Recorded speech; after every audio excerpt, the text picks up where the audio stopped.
하나님은 신들의 모임 가운데에 서시며 하나님은 그들 가운데에서 재판하시느니라. 너희가 불공평한 판단을 하며 악인의 낫보기를 언제까지 하려느냐. 셀라. 가난한 자와 고아를 위하여 판단하며 곤란한 자와 빈궁한 자에게 공의를 베풀지며 가난한 자와 궁핍한 자를 구원하여 악인들의 손에서 건질지니라 하시는도다. 그들은 알지도 못하고 깨닫지도 못하여 흑암 중에 왕래하니 땅의 모든 터가 흔들리도다. 내가 말하기를 너희는 신들이며 다 지존자의 아들들이라 하였으나 그러나 너희는 사람처럼 죽으며 고관에 하나같이 넘어지리로다. 하나님이여 일어나사 세상을 심판하소서. 모든 나라가 주의 소유이기 때문이니이다. 누구나 공의로운 세상을 바라고 그렇게 꿈을 꿉니다.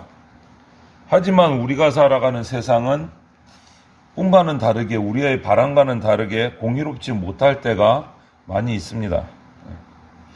가난하고 힘없는 사람들이 도움을 받지 못할 때도 많고, 반대로 돈과 권력을 가진 사람들이 인맥이나 뇌물이나 여러 가지 편법들을 이용해서 법망을 피해서 자신의 잘못들을 덮고 넘어갈 때가 많이 있습니다. 그것이 지금 우리가 살아가는 세상의 모습이에요. 그래서 이 공의롭다, 공의로움, 이것은 우리 인류가 풀어야 될 정말 중요한 숙제인 것 같아요. 오늘 이 시편 82편을 보면 하나님이 어떤 세상이 공의로운 세상인가, 하나님이 원하시는 세상은, 하나님이 원하시는 공의로움은 이런 거다라는 것을 말해주고 있는 것 같아요. 그래서 오늘 우리가 이 시를 한번 묵상을 해보면 좋겠습니다. 먼저 공의로운 재판을 원하세요. 이 땅에서 하나님께서는. 모든 것을 공의롭게 심판하시는 재판장이 하나님이시기 때문에 하나님 안에는 조금도 거짓된 것이 없습니다. 그렇기 때문에 하나님은 어느 한쪽으로 치우치지 않으세요. 공정하고 공평하게 재판을 하시는 분이 하나님이세요. 그렇기 때문에 누구든지 하나님 앞에 서면 모든 것을 다 아시는 하나님 앞에서 하나님의 판결을 받아들일 수밖에 없는 겁니다. 하나님 앞에 서면. 그리고 하나님께서는 하나님이 이렇게 당신이 공평하게 공의롭게 재판하시는 것처럼 이 땅에서도 공정한 재판이 이루어지기를 원하시는 분이세요. 그런데 서두에서도 우리가 말씀드렸듯이 하나님의 바람이 이 땅에서는 이루어지지 않을 때가 참 많이 있는 것 같아요. 공의보다는 재물과 권력이 재판을 좌지우지할 때가 많기 때문에. 그래서 하나님은 이런 불공평한 판단에 대해서 또 그 악인들의 낯을 보아주고 굽어진 재판을 하는 것을 책망을 하고 계시는 거예요. 하나님은 땅의 지도자들이, 오늘 3절 4절 말씀을 보면 땅의 지도자들이 가난한 자들, 고아들, 곤란하고 빈곤한 사람들을 잘 돌보아 주기를 원하신다고 말씀하고 계시는데, 이 땅의 재판장들은 가난하고 약한 백성들의 말을 잘 듣는 것이 아니고 정반대로 안 듣는다라는 거예요. 힘과 권력을 가진 사람들에게 자기의 얼굴을 돌린다는 거예요. 그리고 재판을 굽게 한다는 거예요. 그들을 위해서. 죄 있는 자를 죄 없다고 판결하기 시작한다. 오히려 의인들이 형벌을 받고 핍박을 받게 돼요. 재판이 무너진다라는 것은 공의가 무너진 거죠. 옳고 그름으로 판단하는 게 아니고 힘과 권력에 의해서 판단이 되는 것은 그 공동체가 엉망이 되어버린다라는 거예요. 결국은. 법에 의해 따라서, 하나님의 말씀에 따라서 공의롭게 재판되지 않고 어떤 능력 있고 권력 있는 재물을 가진 자의 뜻대로 재판이 가면 그 공동체는 나라뿐만 아니라 크고 작은 모든 공동체는 엉망이 될 수밖에 없는 겁니다. 하나님이 부여하신 재판의 권세를 가진 그 사람이 재판을 하는데 사람의 뜻에 따라 행하면 엉망이 되는 거죠. 이거는 하나님이 너무너무 미워하시는 일이에요. 이런 일을 행하는 사람은 하나님의 심판을 피할 수 없다라고 오늘 말하고 있는 거예요. 원래 사람은 부족하고 연약한 존재이기 때문에 어쩔 수 없이 100% 완벽한 판단은 내릴 수 없습니다.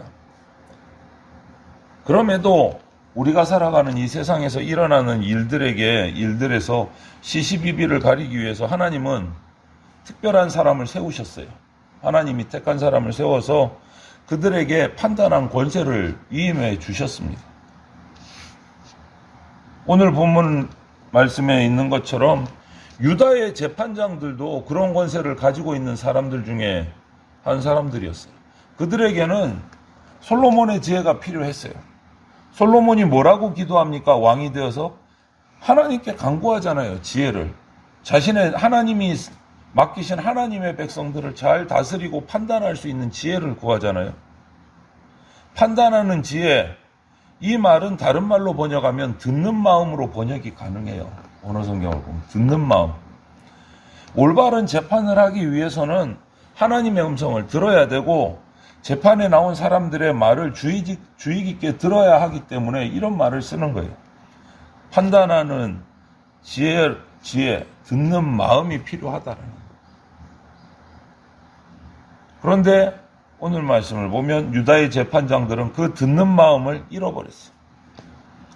잘 듣는 지혜로운 마음 대신에 뇌물과 권력이 있느냐 없느냐에 따라 구분 판결을 내렸다는 거예요. 그 결과 정말 보호받고 돌봄을 받아야 될 가난한 사람 고아들이 악인의 손에서 노임을 받지 못하고 고통을 당한다. 이게 유다 때만 그럴까요? 이 당시에만 그럴까요? 오늘날은요?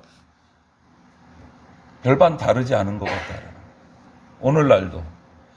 이렇게 인간의 역사가 오랜 시간 거쳐서 왔음에도 불구하고 인간의 역사를 돌아보면 인간에게는 하나님이 원하시는 그 공의를 기대할 수 없다라는 사실이 안 되겠구나. 우리 인간은 공의롭다는 게 참 안 되는구나. 계속 굽어지는구나. 그 결과 우리가 기댈 것은 뭐밖에 없습니까?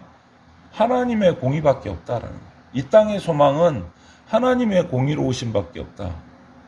인간에게 그 재판할 판단할 권위를 주었음에도 불구하고 그게 제대로 된 적이 없다라는 거예요. 결과는 이건 거죠. 하나님의 공의만 우리가 살아있기를 소망하는 수밖에 없다. 예수 그리스도께서 다시 오셔서 통치하시기 전까지 우리 세상은요 계속 그 한계를 드러낼 겁니다. 공의로운 듯 하다가 또 뇌물과 권력이 들어오면 굽어졌다가 오락가락하는 우리 인간의 한계가 예수님 다시 오시는 날까지 계속 드러날 겁니다. 그렇다고 해서 우리가 포기하자, 어쩔 수 없다, 우리는 그냥 이대로 그냥 막 나가면서 살아, 이렇게 한탄하고 욕만 하면서 살아가서는 안 된다라는 거예요. 그럼에도 불구하고 하나님께 간구하면서 하나님의 공의로움이 이 땅에 임하도록 계속 기도하면서 살아가야 된다. 우리 그리스도인은 공의로우신 하나님이 이 어려운 땅을 돌아보시고 회복시키시기를 기도하면서 살아가는 것이 우리 그리스도인이 돼야 된다.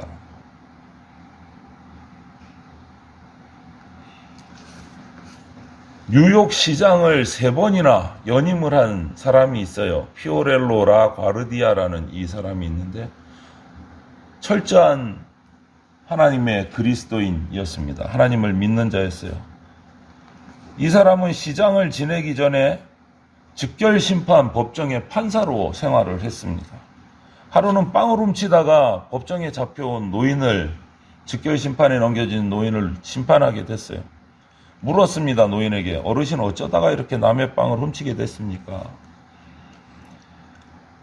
남루한 옷을 입고 있던 노인이 대답을 합니다. 죄송합니다.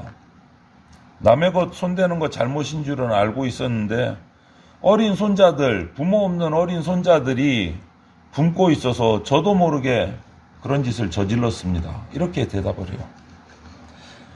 판사는 이 말을 들으면서 참 마음이 아팠지만 이렇게 말합니다. 어르신 사정은 딱한 것, 하지만 저는 벌을 내려야 합니다. 법에 따라서 $10 벌금형을 내립니다. 쾅쾅쾅. 그리고 나서 판사는 갑자기 판사석에서 일어나서 그 노인에게로 내려가서 주머니에서 10달러짜리 지폐를 꺼내서 그 노인에게 건네주면서 말합니다. 나가면서 이것으로 벌금 내십시오. 그리고 돌아서서 법정에서 이 모습을 다 보고 있는 방청객들에게, 그 마을 사람들에게 이렇게 말합니다. 그리고 이 법정에 참석한 모든 방청객에게 벌금 50센트씩 부과하겠습니다. 그 이유는 이렇습니다. 여러분 모두가 손자를 먹이기 위해서 빵을 훔쳐야만 했던 이 어르신이 살고 있는 같은 마을의 주민들이기 때문입니다. 라고 선포했습니다. 그리고 노인은 그날 법정을 나오면서 벌금을 내고 47달러를 들고 법원을 나와서 손자들에게 돌아갔다. 하나님께서 우리에게 가르치는 성결이 바로 이런 거예요. 우리가 하나님을 예배하는 이유가 뭡니까? 섬기기 위해서예요. 사람을 예배하는 게 아니에요. 하나님을 예배하고 하나님을 섬기게 하는 거예요. 섬기는 거예요. 하나님이 없어서 고통받고 신음하는 사람들을 돌보는 섬김이 없다면 우리 성결은 아무 의미가 없어요. 우리가 깊은 산속에 들어가서 세상이 싫어서, 복잡한 세상, 공의롭지 못한 세상이 싫어서, 하나님을 믿지 않는 사람들이 싫어서 깊은 산속에 들어가서 돌을 닦는다고 해도 고통받고 있는 사람들의 마음을 헤아릴 줄 모른다면 우리 그리스도인은요, 거룩과 아무런 상관이 없는 사람이 되어버립니다. 왜요? 우리 예수님이 그런 분이 아니셨기 때문에. 우리는 계속 기도해야 됩니다. 비록 어둡고 공의롭지 못한 세상이 이어질지라도 우리 그리스도인들은 계속 기도해야 돼요. 위정자들과 세상의 재판관들을 위해서 그들이 하나님을 두려워하고 경외함으로 조금이라도 공의롭게 정치하고 공의롭게 재판할 수 있도록 우리는 기도해야 돼요. 유전무죄, 무전유죄, 혹은 유권무죄, 무권유죄, 이런 말이 이거 당연한 거 아니야? 이렇게 상식이 되어버린 세상에서 당연하지 않다는 것을 우리가 인정하고 기도해야 돼요.